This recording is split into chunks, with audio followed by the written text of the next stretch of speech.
Carrément. Ouais. Il est ah oui, ça te payait même pas le prix du. Je suis prêt.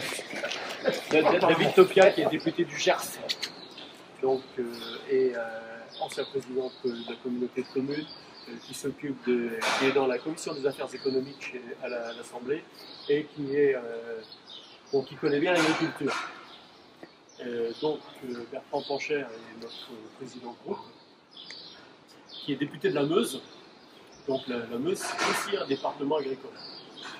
Donc, et Jean-Paul Molac, député de la circonscription, ancien agriculteur aussi. Donc on a une appétence vis-à-vis de l'agriculture et on pense que c'est un secteur très important pour la vitalité de nos campagnes, pour l'importance de la souveraineté alimentaire. C'est pas quelque chose que l'agriculture, c'est pas quelque chose qu'on peut gérer de façon, je dirais, à la légère. C'est quelque chose qui demande des investissements sur du long terme. Hein, ça se fait pas comme ça. Et c'est tout un aspect technique parce que quand vous avez, on en parlait justement, une production, c'est pas que l'exploitation, c'est aussi tout ce qu'il y a derrière. C'est-à-dire ce qu'il y a en amont et ce qu'il y a en aval. Et en particulier dans l'aval, je pense à la transformation. Parce que, évidemment, nos usines de transformation ne marchent que si on a de la matière première. C'est donc quelque chose enfin, qui me paraît particulièrement important au niveau économique, au niveau social. Juste, merci pour l'invitation, pour l'organisation de la visite. Ça a été très actif, on a fait un peu la semaine dernière sur les sujets agricoles, on a établi notre feuille de route et puis nos propositions. Je ne vais pas revenir sur ce que tu as dit. Nous, le but aujourd'hui, c'était de venir voir vraiment sur le terrain des exploitants ici en élevage pour discuter de leurs problématiques. Parce qu'évidemment, la grogne, on la voyait monter depuis un moment, chacun sur nos territoires. Alors, je le dis, il n'y a pas une agriculture, il y a des agricultures en France avec des enjeux complètement différents. Il y a des problèmes de fond qui sont juxtaposables à tout le monde. Le problème de la rémunération, de la création de valeur dans toute la chaîne de valeur et de qui capte la valeur. Je crois que c'est un gros enjeu, notamment Egalim, on va en reparler.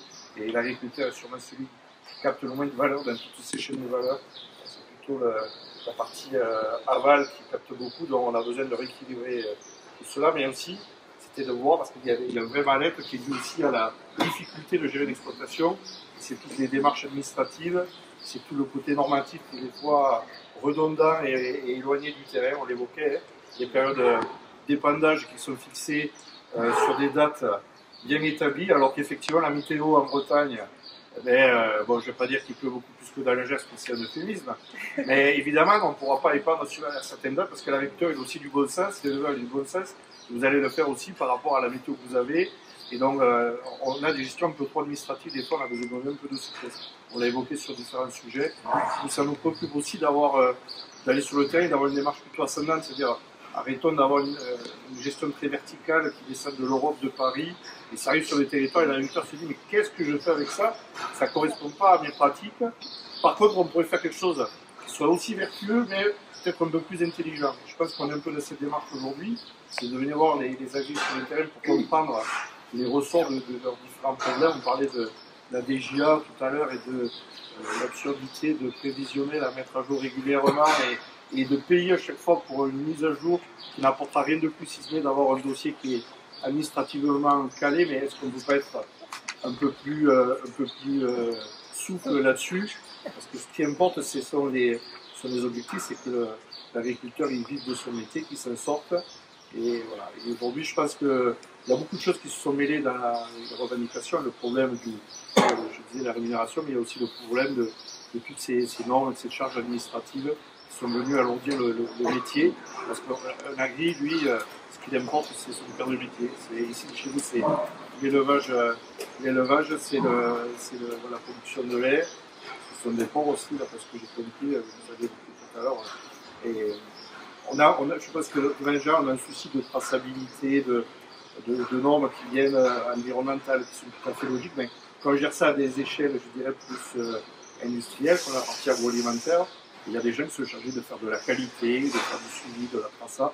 Vous êtes tout seul, donc vous devez être nourrir les animaux, faire pour extraire le lait, vous devez aussi gérer la compta, gérer la traçabilité, l'application des normes. Ça fait beaucoup pour des gens qui travaillent seuls, qui sont en modèle d'exploitation. Je pense qu'il faut peut-être réfléchir à tout ça. Moi qui travaille aussi dans des boîtes qui étaient assez grosses, où il y a des services qualité qui étaient dédiés à certaines tâches, mais c'est compliqué pour vous de demander tout ça parce que les journées ne font que 24 heures. Et je pense que la difficulté, elle est là. Vous avez de nombreuses casquettes en tant qu'exploitant. Où avant, l'agriculteur se consacrait à la production agricole exclusivement. Aujourd'hui, tout le reste est légitime, mais la question est de comment on l'assouplit et comment on vous accompagne. Voilà, à mon avis, les enjeux sont là. Derrière, comment on vous garantit une juste rémunération.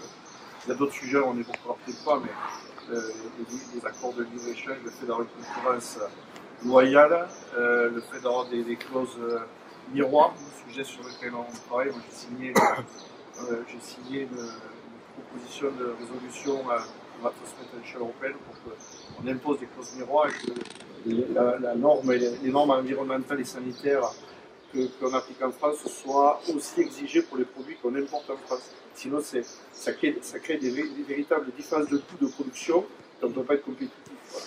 Et de notre côté, moi, je suis très mal à l'aise de demander aux agriculteurs de respecter les normes environnementales et sanitaires quand on ne les exige pas des produits qu'on importe.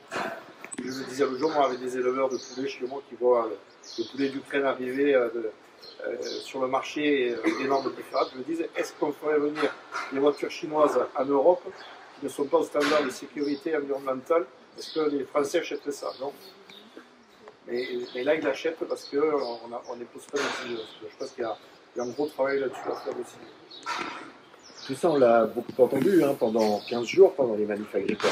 Qu'est-ce que vous, groupe LUAT, vous pouvez apporter de plus? C'est ça la question. C'est le porté à l'échelle européenne. Le président va en parler.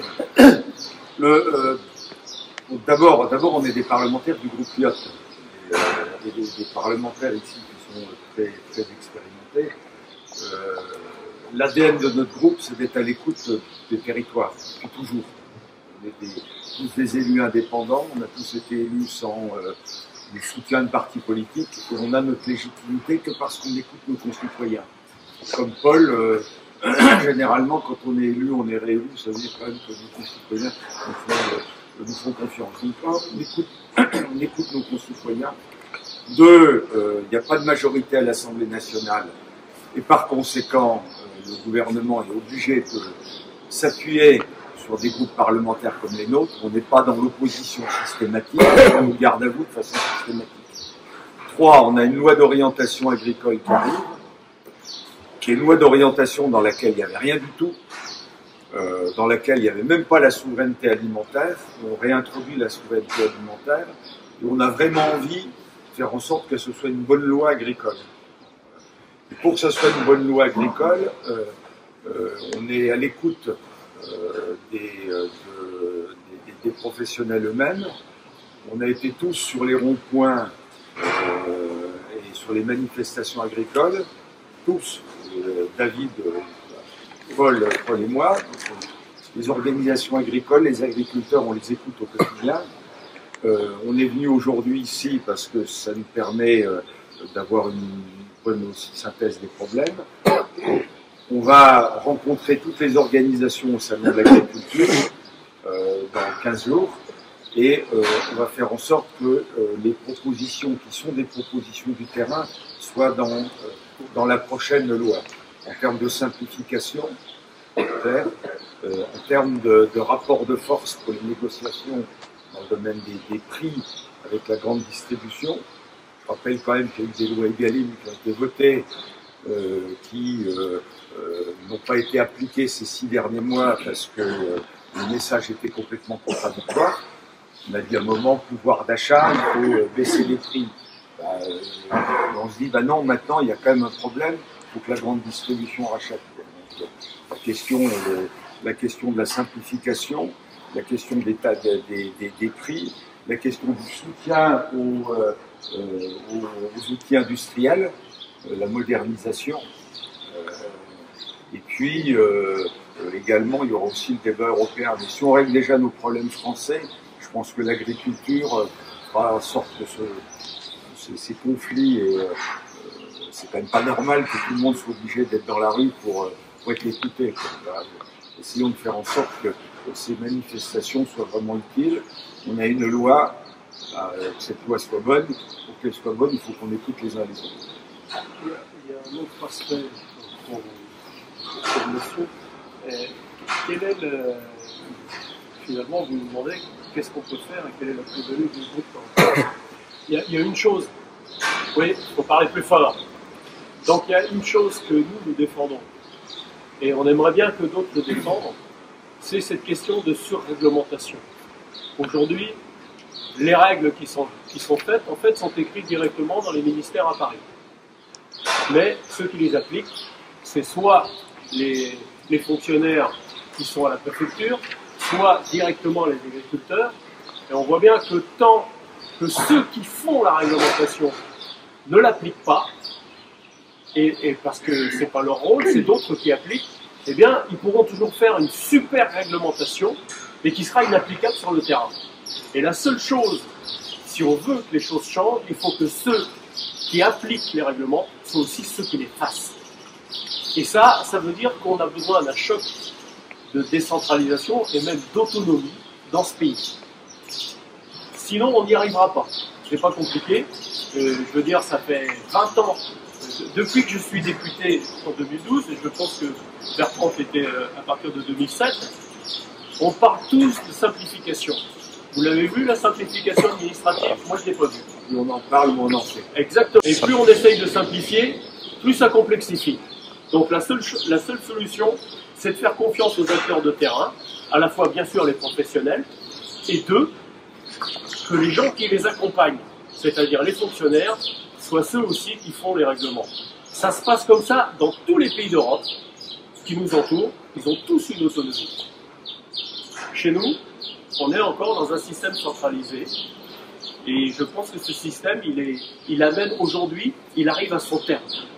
C'est un grand combat de notre collègue Paul, mais qui est un combat qui est partagé chez tous les parlementaires du groupe. Il y a par les petits nouveaux. Ouais, on a une semaine de l'Assemblée qui arrive prochainement, et j'ai travaillé là-dessus. On a déposé un débat qui va avoir lieu. On espère que le président de la région Bretagne sera présent. On l'association des régions de France. On engage un débat sur la décentralisation et la déconcentration des politiques publiques agricoles européennes et françaises à l'échelle des territoires. Pourquoi? Parce qu'effectivement, appliquer les mêmes règles partout, ça n'a pas toujours du sens, parce qu'on n'a pas les mêmes territoires. Moi, je suis du sud-ouest. On n'a pas le même climat qu'ici. Les dates d'épanage doivent être adaptées à chaque fois à la réalité du terrain. Le problème d'irrigation, c'est pas du tout le même. Chez moi, il est très criant. On est au milieu du changement climatique. On a besoin d'adapter vraiment nos politiques publiques sur les territoires. Moi, j'ai de nombreuses incohérences sur le terrain. On voit avec les avis, on essaie de le remonter, mais effectivement, les gens qui sont là pour contrôler constatent qu'ils n'ont pas la capacité à changer les règles.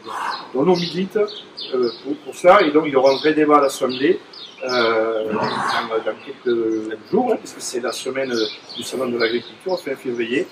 Et on espère qu'il fera avancer un petit peu la discussion sur le sujet et qu'on tendra vers plus de décentralisation. Je crois qu'en Bretagne, c'est un sujet qui parle beaucoup, mais dans le sud-est aussi, parce que nous, on se sent très très loin de Paris et avec des enjeux qui n'ont vraiment rien à voir.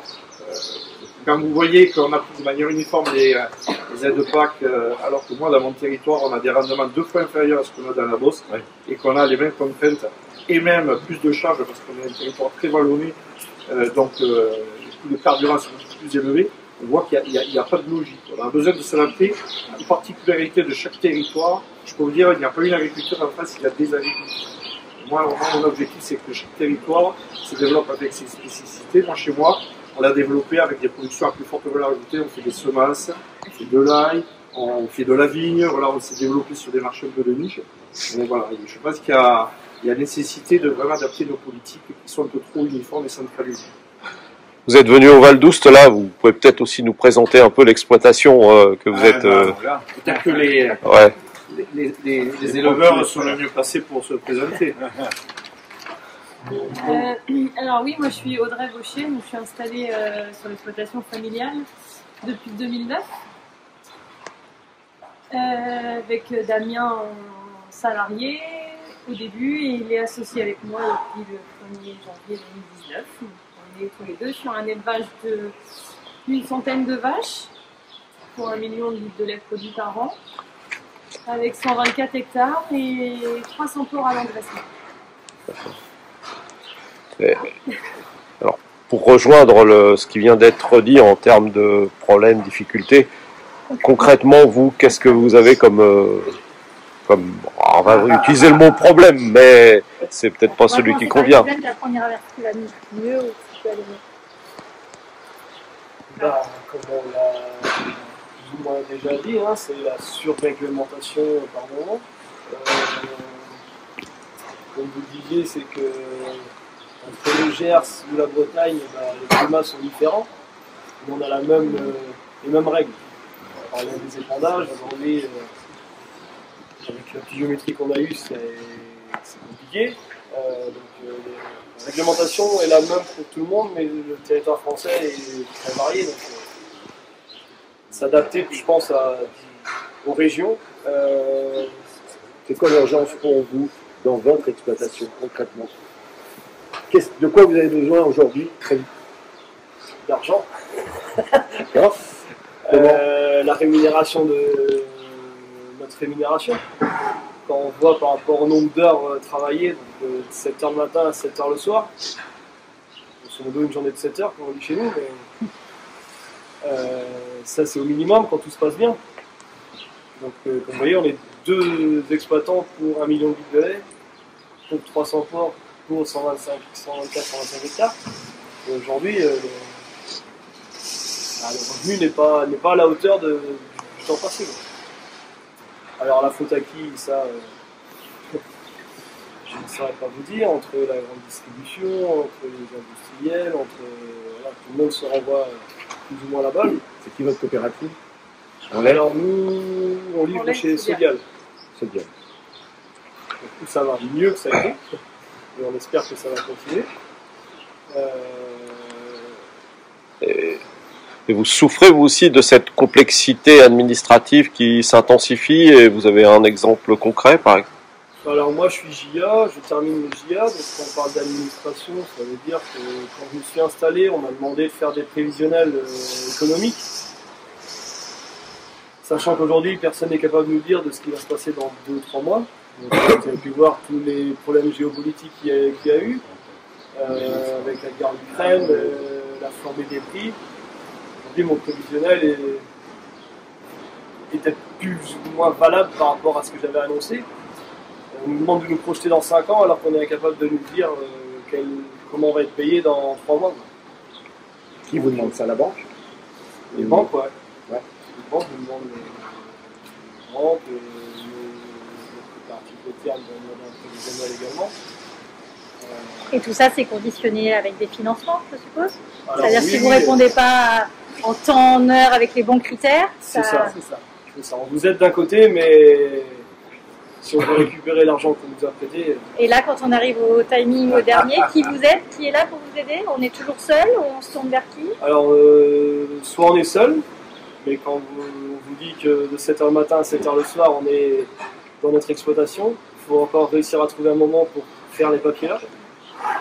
Alors aujourd'hui, on délègue beaucoup de papiers. Une grande partie de l'administration est déléguée. Pas parce qu'on ne veut pas le faire, parce qu'on n'a pas le temps de le faire. Mais qui dit délégué dit payer. Donc à chaque prestataire extérieur qu'on fait appel, bah, c'est de l'argent qu'on doit donner. Donc en fait, monsieur nous a donné un très bon exemple, c'est sûr. Il y a une prime GA, c'est 24 000 € sur un investissement qui est largement, je sais pas combien il était, mais enfin quelques centaines de milliers d'euros. Plusieurs. Donc on voit bien déjà que c'est une somme très faible. Et en plus, donc, à un moment donné, il y a un tracteur qui lâche. Ah oui, mais vous n'avez pas prévu ça dans votre prévisionnel. Donc il va falloir faire un avenant. L'avenant, il coûte plus de 1 000 €. Et puis, il y a le voisin qui arrête. Ah ben, on va reprendre ces ces terres. Donc, il faut faire un deuxième avenant. Vous voyez, déjà là, il est à plus de 2000 € rien qu'avec l'avenant, c'est-à-dire qu'en fait, 10% de la somme qu'on peut lui donner à la fin est déjà mangée avec des avenants. On ne peut pas fonctionner comme ça. Déjà, la somme est relativement faible au vu de l'investissement. Et en plus, si vous voulez, elle est grignotée par ce genre de choses. Ça n'a plus de sens. Ça n'a plus de sens. Pour être clair, l'avenant, c'est faire appel à un prestataire qui va faire la modification. Mettre le dossier à jour. Et si à la fin, vous n'avez pas réussi, soit vous êtes largement au-dessus de ce que vous avez prévu, c'est-à-dire vous gagnez plus, vous n'avez pas la somme. Si vous êtes largement en dessous, vous êtes déjà dans le rouge, vous n'avez pas la somme non plus. Donc il faut rester dans une fourchette. Bon, je ne vois pas le sens de ce genre de choses. Et ça, si on ne voit pas ça sur place, c'est pour ça que c'est intéressant pour soi, comme c'est qu'on vienne sur le terrain rendu, c'est notre ADN d'être là. Bah, si on ne se rend pas compte de ça, bah, on a nos débats, des hauts fonctionnaires qui nous parlent, on dit on va faire de la simplification, ok, bon, enfin, qui va décider de ça, comment ça va se faire, quoi. Et comme on prépare la loi d'orientation, c'est vraiment important pour nous de vivre ça de façon à pouvoir spontanément en parler dans le cadre de nos débats. Vous allez visiter d'autres exploitations? Oui, on voit un maraîcher tout à l'heure. Ouais. Et puis, bon, chacun a une certaine expérience aussi. Ouais, oui, on n'y est pas, oui, c'est pas la première fois qu'on va dans une ferme. Et dans d'autres régions aussi, non? Parce que là, on est en Bretagne, mais vous allez... Ah ben moi, dans mon département, oui, moi, j'accompagne depuis 8 mois mes viticulteurs qui sont très impactés. Les producteurs d'ail, c'était plutôt l'année d'avant. Chaque année, on a des problèmes, alors on essaie de les accompagner pour passer les périodes difficiles, mais se répète. Je ne sais pas ici, je pense que c'est aussi le cas, mais il ne faut pas oublier que l'agriculture fait aussi face à un changement climatique. Et moi, je suis dans une région où on est au cœur du changement climatique. Vous voyez, dans la même région, Occitanie, on a la sécheresse côté du bassin méditerranéen, les Pyrénées-Orientales, c'est une catastrophe. Et chez moi, on a eu le Midou, l'excès d'eau, et on a perdu 80% de la viticulture. On est le premier exportateur de vin blanc en France. On a perdu 80% de notre production. Alors, imaginez, c'est les 50 millions d'euros pour un département où il y a 190 000 habitants. Donc, voilà, je vous donne quelques chiffres. L'agriculture, il ne faut pas oublier que ça représente la première économie dans tous les territoires ruraux. Donc, et derrière, les agriculteurs, au-delà de l'économie qui ramènent, c'est ceux qui amènent nos paysans, qui font vivre nos campagnes. Donc, si on n'est pas en mesure de les écouter, c'est la perte de vitalité de nos territoires ruraux aussi. C'est assez préoccupé par le problème. C'est intéressant ce que dit David, la spécificité des territoires. Comme on traite tout le monde de la même façon, c'est les mêmes réglementations alors que les problèmes sont différents, c'est les mêmes aides. C'est ce que tu dis là, c'est intéressant, les aides de la PAC, la politique agricole commune, c'est des mêmes aides à l'hectare. Il y a quand même des endroits où il y a plus de problèmes que d'autres. La PAC, entre un céréalier et de la bosse, une fois que ces céréales sont semées au mois d'octobre, Oui. on va dire qu'il Il ne passe pas souvent dans ces champs. Il passe pas souvent dans ces au champs. mois de février et tranquille. Il passe Alors que plutôt nous, son on temps dans ses résidences secondaires. l'élevage, l'hiver, il faut soigner tout le monde, que tout le monde est rentré. Il faut s'occuper de tout le monde, il faut gérer tout le monde. Donc, si on croit que l'hiver c'est plus calme, je dirais moi que l'hiver c'est là que c'est bien pire, parce que c'est là qu'on doit s'occuper de tout le monde tous les jours, 2 fois par On jour. va vous lécher. Elle est marrante, la vache, on a l'impression avec les cornes qu'elle a des couettes. Je ne sais pas si vous voyez ça. Ça fait très chic. Bon, vos vaches sont en prairie de quelle période à quelle période? On a le mois de mars, c'est mono, donc il faut que ça s'est vacciné jusqu'au mois de novembre. Ouais. Et voilà, et puis, ce qu'on ne parle pas non plus, c'est les charges. Les charges, vous voyez, encore au 1er février, qu'on prend encore 8 ou 9% pour l'électricité. Ah ouais, c'est clair. C'est une machine à traire qui tourne les 30 heures par jour, 4 heures par jour. C'est de la consommation. Demain, en système robot, c'est 24-24. Et pour autant, notre prix du lait est... Il n'intègre pas l'augmentation du coût de l'électricité. Voilà. Donc voilà. Mais on la met en concurrence avec des produits qui sont faits avec des normes sociales et environnementales qui ne sont pas les nôtres. Enfin, je pense au Brésil ou à l'Ukraine, parce que je pense le poulet derrière. Hein, le Morbihan est un grand département agricole, et en fait, on perd régulièrement à la fois des mètres carrés de poulailler et à la fois des outils qui sont derrière. Et on est remplacé par en fait du poulet, non pas du poulet qui vient d'ailleurs en France, hein, ni même en Europe, parce qu'il vient essentiellement, pour l'instant en tout cas, d'Ukraine qui est en dehors de l'Union européenne ou du Brésil. Parce que ce que vous mangez dans la restauration hors domicile, c'est du poulet qui vient d'ailleurs. Le métier d'agriculteur, vous l'avez compris, de plus en plus capitalistique. Il faut acheter du foncier, et ça pose la question de l'accès au foncier. Il faut acheter des bâtiments, du matériel, des tracteurs, et du bétail. Ce métier est très capitalistique. Et on voit arriver dans certaines régions des grosses boîtes qui achètent du foncier et on se retrouve sur des territoires plus qu'avec des ouvriers. Il n'y a plus de notion d'exploitant agricole et des ouvriers agricoles. Et c'est une grosse perte aussi pour nos territoires. Je suis assez inquiet de voir qu'il y a des logiques capitalistiques qui font partie de manière intrinsèque du métier d'agriculteur aujourd'hui et qui amènent des gros opérateurs sur des territoires et qui font perdre le lien d'une agriculture et son territoire. Et dans la perte du lien, il y a toute la production sous signe officiel de qualité qui est quand même la grosse valeur ajoutée de nos territoires. Donc il faut rester vigilant là-dessus. On assiste On a ça chez nous. on assiste à des cartellisations industrielles et on va assister à la même chose dans le domaine de l'agriculture. C'est ça. C'est-à-dire, comme on est en incapacité de faire vivre les petites exploitations, la logique, ça va être que tout soit bon. On teste depuis 2-3 ans. Je suis passé régional cette année, tout ça avec Saint-Amier, où on parle des problématiques. Car nous, on a mis en place une foncière agricole avec les SAFER, chambres régionales d'agriculture, des banques, et on fait du portage foncier pour les agriculteurs. C'est ça.